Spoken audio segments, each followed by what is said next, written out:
ఎల్లకాలం ప్రభుత్వం మీది కాదు, ఎల్లకాలం రోజులు మీయే ఉండవు చంద్రబాబు, అది గుర్తుపెట్టుకో. మీ పాపాలు పండుతా ఉన్నాయి వేగంగా.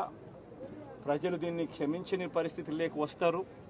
ఖచ్చితంగా మీకు బుద్ధి చెప్పే పరిస్థితులు రోజులు కూడా ఉంటాయి. శాతనైతే మంచి చేయండి, మంచి చేసి ప్రజల మనసులు గెలుచుకుని ఓట్లు ప్రజల మనసుల్లో స్థిరస్థాయిగా నిలబడే కార్యక్రమం చేయండి. కానీ తప్పుడు రాజకీయాలు ఈ మాదిరిగా నువ్వు ఒక్కరిమే చేస్తావు అనుకుంటా ఉన్నావు. ఇదే మాదిరిగా కొనసాగితే రాష్ట్రంలో ఒక తప్పుడు సాంప్రదాయానికి నువ్వు నాంది పలుకుతా ఉన్నావు. నువ్వు వేసే ఈ బీజం, నువ్వు వేసే ఈ తప్పుడు సాంప్రదాయం, రేపొద్దున నువ్వు వేసే ఈ బీజం చెట్టు అవుతుంది. రేపొద్దున నువ్వు ఏదైతే ఇత్తుతావో అదే పండుతుంది. రేపొద్దున మళ్ళీ మీ గ్రామాలలో మీ కార్యకర్తలకు ఇదే పరిస్థితిని ఇదే మాదిరిగానే మళ్ళీ జరిగే కార్యక్రమాలు కూడా జరుగుతాయి. అటువంటి తప్పుడు సాంప్రదాయాలు దయచేసి ఇప్పటికన్నా ఆపండి.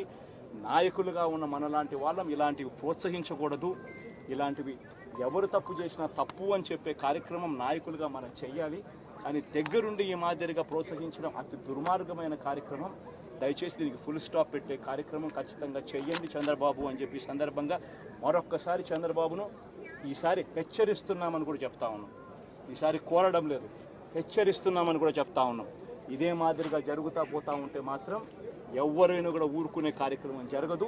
రియాక్షన్ అనేది ఖచ్చితంగా ఉంటుందని కూడా చంద్రబాబు నాయుడు సందర్భంగా గట్టిగా చెప్తాం.